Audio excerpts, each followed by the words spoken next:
Sir भाई, आज का टॉपिक जो है मैं ऐसा टॉपिक लेकर हाजिर हुआ हूँ कि जो हमारे व्यूवर्स की ज़रूरत है।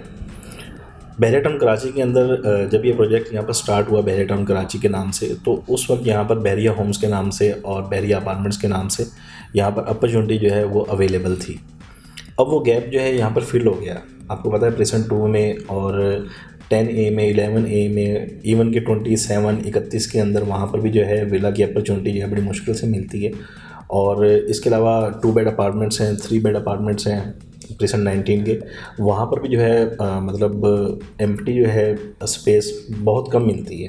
अपॉर्चुनिटी जो है बहुत मुश्किल से अवेल करते हैं हमारे क्लाइंट्स जो हैं। तो अब ऑप्शन बचता है प्राइवेट प्रोजेक्ट्स का।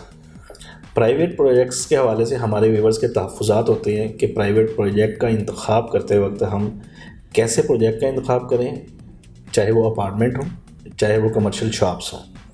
बिल्डर का इंतख़ाब कैसे करें और लोकेशन का इंतख़ाब कैसे करें, और जिस प्लाट के ऊपर जो वो प्रोजेक्ट बनने जा रहा है उसके बारे में हमें क्या क्या मालूमात होनी चाहिए।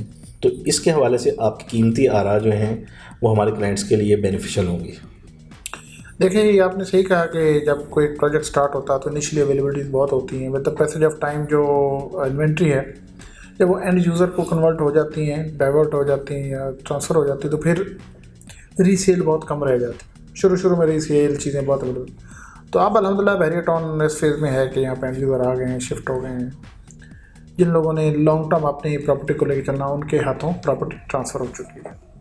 यही वजह है कि अब प्रॉपर्टी कहीं भी लेनी हो तो उसकी अवेलेबिलिटी के इश्यूज़ हैं, तो ये हर जगह होते हैं। ये मज़ीद फ्यूचर में अवेलेबिलिटी कम होती जाएगी। ऐसा नहीं कि नहीं होगी, लेकिन बहुत कम होगी। अगर होगी तो उसकी डिमांड बहुत ज़्यादा होने की वजह से रेट भी ज़्यादा होंगे। तो अल्टीमेटली इसके जो दूसरे अल्टरनेट अवेलेबल ऑप्शंस है वहाँ पे जाना होगा। देखिए, जो प्राइवेट बिल्डर्स हैं उनके, आपकी बात सही है, तहफ़्फ़ुज़ात भी होते हैं।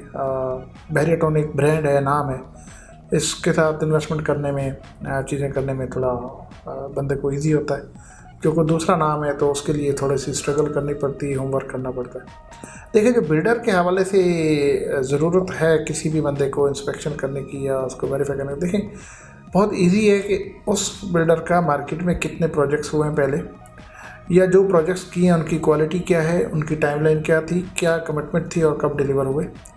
और उनसे जो बिल्डर है उसके अब तो सोशल मीडिया पे हर चीज़ आपको मिल जाती है, आपको उनके बारे में फ़ीडबैक मिल जाएगा। बिल्कुल, उनका सोशल मीडिया चेक करें, वहाँ पे लोगों के कमेंट्स चेक करें, कब से काम कर रहे हैं, क्या क्या उनकी हिस्ट्री है। फेसबुक पेज है तो आपको पूरी हिस्ट्री मिल जाती है, कब प्रोजेक्ट लॉन्च हुआ, कैसे हुआ। यूट्यूब चैनल है, चीज़ें हैं, वेबसाइट है, तो हर सारी चीज़ आपको मिल जाती है। तो आपको बेसिकली उस बिल्डर को स्टडी करने की ज़रूरत है, स्पेशली उसके जो प्रीवियस प्रोजेक्ट्स हैं, उन प्रोजेक्ट्स की क्वालिटी, टाइमलाइन, चीज़ें, और उस प्रोजेक्ट्स में जो लोग रह रहे हैं उनका फीडबैक।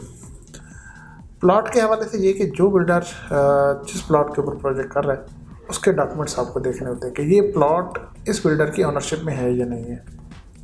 क्योंकि ये जो सीन है कि प्लॉट ऑनरशिप है नहीं और प्रोजेक्ट लॉन्च हो रहे हैं, या बहुत सारे प्रोजेक्ट लॉन्च हो रहे हैं, ऑनरशिप कम है, अगर कहीं होता है तो उसमें ऐसा नहीं है कि बिल्डर जो है उसकी नीयत में कोई कहीं ना कहीं गैप है, लेकिन उसमें होता ये है कि बिल्डर के कहीं स्ट्रक हो जाने के चांसेस ज़्यादा हो जाते हैं। क्योंकि अगर एक बिल्डर ने 4, 5, 6 प्रोजेक्ट लॉन्च कर दिए हैं और उसको लैंड को भी परचेज़ नहीं किया, या थोड़ी लैंड को परचेज़ किया है, 1-2 प्रोजेक्ट लैंड को परचेज़ किया है, तो बाकी उसकी डिपेंडेंसी जो है वो सेल पे रह जाती है या एंड यूज़र से फंड्स की रह जाती। तो वो फंड्स लिमिटेड आने होते हैं, तो प्लॉट की कीमत अभी बहुत ज़्यादा रहती होती।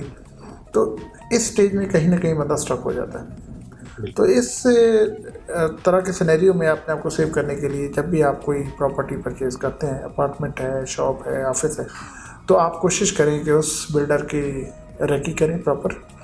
और दूसरा ये कि उस प्लॉट स्पेशली जिसके ऊपर बिल्डिंग बनने जा रही है उसके डॉक्यूमेंट्स को वेरीफाई कर लें। सर प्राइवेट प्रोजेक्ट का इंतख़ाब करते वक्त जैसे पहले बात की है, ख्वाह वो अपार्टमेंट्स हों, रेजिडेंशियल या कमर्शियल हों, तो लोकेशन का इंतख़ाब जो है वो कैसे किया जाए कि कैसी लोकेशन हो जहाँ पर हम उसको अपने प्रोजेक्ट को जो है हम वहाँ पर बुकिंग करवाने जा रहे हैं, तो लोकेशन कैसी है उसकी।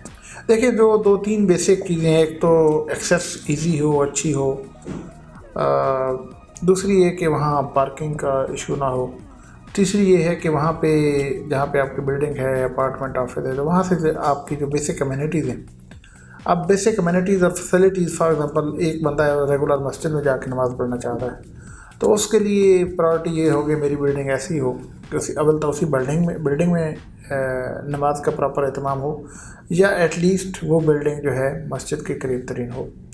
एक बंदा पार्क में रोज़ वॉक करता है या पार्क में जाना उसकी रूटीन है, तो उसकी प्रायोरिटी जो है वो पार्क के करीब होगा, कुछ ग्रीन एरिया के करीब होगा। इसी तरह किसी का जो है रोड एक्सेस के हवाले से किसी को जल्दी जाना आना होता है या ज़्यादा फ्रीक्वेंटली आना जाना होता है, तो उसका मेन गेट से, मेन एंट्रेंस से करीब तरीन की लोकेशन होता है। तो बेसिक जो देखने वाली चीज़ें वो यही हैं कि पार्किंग का इशू ना हो, ट्रांसपोर्टेशन के हवाले से, आने जाने के हवाले से रश एरिया ना हो, एक्सेस ईजी हो। ये 2-3 बेसिक चीज़ें, बाकी पर्सन टू पर्सन वेरी करती हैं। जिस तरह कोई एक साहब आता है वो कहते हैं मुझे अपार्टमेंट है तो ग्राउंड फ्लोर पे चाहिए, एक दूसरा आता है वो कहता है मुझे लास्ट फ्लोर चाहिए। तो ये कुछ पर्सनल सिलेक्शन है, पर्सन टू पर्सन वेरी करते हैं। लास्ट में सर जो है इसका फ्यूचर आपसे मैं डिस्कस करूंगा। जैसे बहरिया होम्स हैं या अपार्टमेंट्स हैं, माशाल्लाह इनकी प्राइसेस बहुत ज़्यादा इंक्रीज़ हुई हैं कि अगर कोई बहरिया होम्स हैं 42 लाख के अंदर लॉन्च हुए थे, तो उनकी प्राइसेस अब जो हैं वो 2 करोड़ तक चली गई हैं। तो ये प्राइवेट प्रोजेक्ट के जो हमारे क्लाइंट्स जो हैं बुकिंग करवाते हैं, तो इनका फ्यूचर कैसा होगा सर, और रेंटल इनकम इनकी कैसी होगी? देखिए, बात यह है कि जो ये प्राइवेट प्रोजेक्ट्स बन रहे हैं या प्राइवेट बिल्डर जिनको हम लोग कहते हैं, इनफैक्ट अगर ये नहीं बनाएंगे तो कौन बनाएगा? मेरा एक सवाल है। बिल्कुल सर, इन्हीं ने तो बनाना है। बहरिया टाउन ने तो इंफ्रास्ट्रक्चर देना वो दे दिया, तो प्राइवेट बिल्डर ही वो लोग हैं जिन्होंने ये यहाँ पे बिल्डिंग्स बनानी है। कराची में देखें, किसी भी जगह देखें, जो भी बिल्डिंग्स बन रही हैं तो वो प्राइवेट बिल्डर बना रहे हैं। बिल्कुल। ना गवर्नमेंट बनाती है और ना कोई मतलब कोई बड़ा, मतलब जैसे बहरिया टाउन है, बहरिया टाउन अगर बनाएगा कितनी बिल्डिंग बनाएगा? मेरा सवाल है। कराची के अंदर शायद 1-2 बिल्डिंग बनाएंगे। तो ये डिफरेंट बिल्डर्स ही आते हैं और वो बनाते हैं, और हमारे एंड यूज़र को इन्हीं के ऊपर डिपेंड करना पड़ता है। तो ये कोई एक ऐसी अनहोनी चीज़ नहीं है प्राइवेट बिल्डर बना रहे हैं तो पता नहीं क्या हो गया। प्राइवेट बिल्डर्स ही ने बनानी है। और सबसे अच्छी बात ये कि इस वक्त प्राइवेट बिल्डर बहुत सारे आ गए। बल्कि मेरा तो ये मानना है कि प्राइवेट बिल्डर का किसी प्रोजेक्ट में आके प्रोजेक्ट्स बनाना शुरू करना भी एक बहुत अपॉर्चुनिटी है। क्योंकि 1 साल पहले जाएँ यहाँ पे बहरिया टाउन के अंदर, तो चंद सिर्फ बिल्डर जो बहरिया टाउन के साथ पुराने मुंसलिक हैं, या वो लाहौर से आए या रावलपिंडी से आए या यहाँ पे काम कर रहे हैं, बहुत लिमिटेड लोग थे जो यहाँ के ऊपर कंस्ट्रक्शन कर रहे थे, प्रोजेक्ट्स कर रहे थे।